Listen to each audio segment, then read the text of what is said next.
संवाद लिखे हैं बाहुबली के, तो बाहुबली के संवाद में मैंने अमरेंद्र बाहुबली के भी डायलॉग लिखे, मैंने शिवगामी के भी लिखे, मैंने कटप्पा के भी लिखे, मैंने महेंद्र बाहुबली के भी लिखे और मैंने भल्लाल देव के भी लिखे, विज्जल देव के भी लिखे। तो उनके जितने षड्यंत्र हैं, उनकी जितनी अनैतिकताएं हैं, ये तो कमाल की बात है यार कि आप बोलो ये मनोज मुंतशिर बड़ा भ्रष्ट है, इसने कैसी कैसी बातें लिख दी है। भैया मेरा कैरेक्टर है वो, उस कैरेक्टर के लिए मुझे वही लिखना पड़ेगा।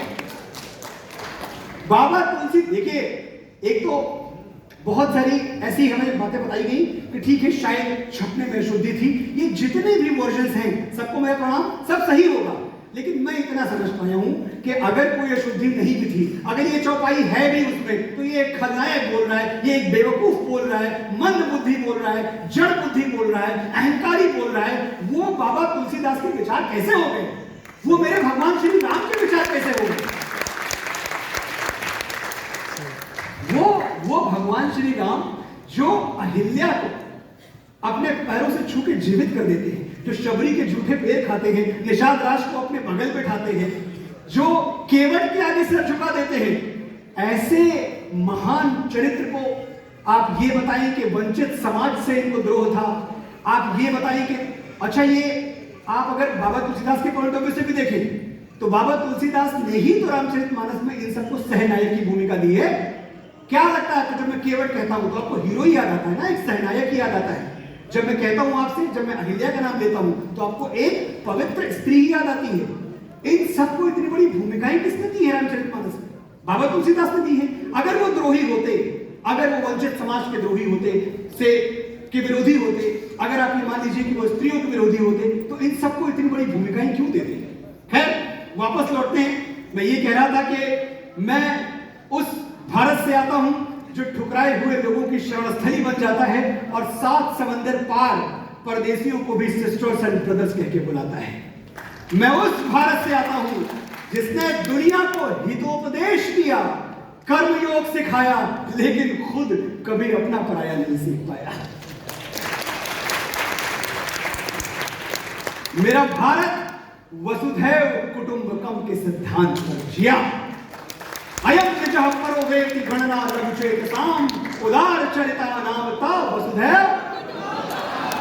और देखिए, हमें कहा जाता है कि हम इंटॉलरेंट हो गए हैं, हमें बाकी लोग बर्दाश्त नहीं हो रहे। आज आपको हिंदुत्व की एक परिभाषा देके जा रहा हूं, कलम कागज है तो नोट कर लो, वरना ये वीडियो अपलोड कर दूंगा मेरे चैनल पर, देख लेना। जिसमें गिरती हैं सभी नदियां वो सिंधु हैं हम, जिसमें गिरती हैं सभी नदियां वो सिंधु हैं हम, सारी दुनिया को वतन कहते हैं, हिंदू हैं हम।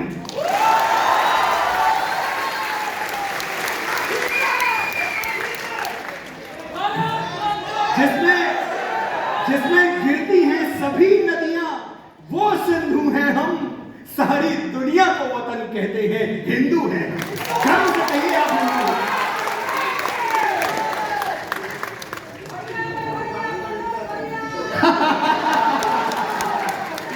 बहुत बहुत प्यार आभार आपका।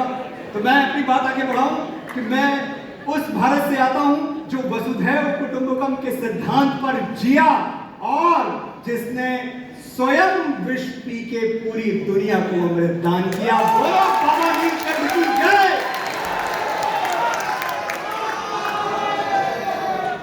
हर हर महादेव।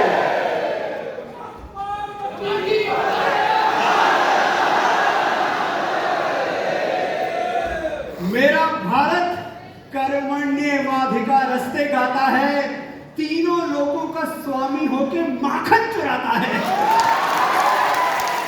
लीला देखिए कन्हैया की, तीनों लोगों के स्वामी है, माखन चुरा रहे हैं। मेरा भारत कर्मण्येवाधिकारस्ते गाता है, तीनों लोगों का स्वामी होके माखन चुराता है और महाअवतार होके भी मां के हाथों मार खाता है।